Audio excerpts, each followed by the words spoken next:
At UW-La Crosse, tomorrow's leaders are gaining valuable experience today.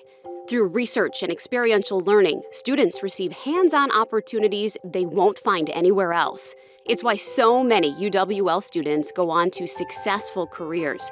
For me, the CBA means a place where I can express myself, where I can develop my ideas, learn new tools that are going to help me in the future. But it also means not only a place of learning, but a place of opportunity.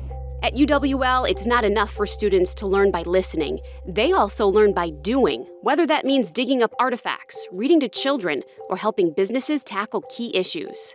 Hands-on learning is woven into everything that we do. It's what students want, it's what employers want as well. Engaging students, driving enrollment. UWL is moving Wisconsin forward.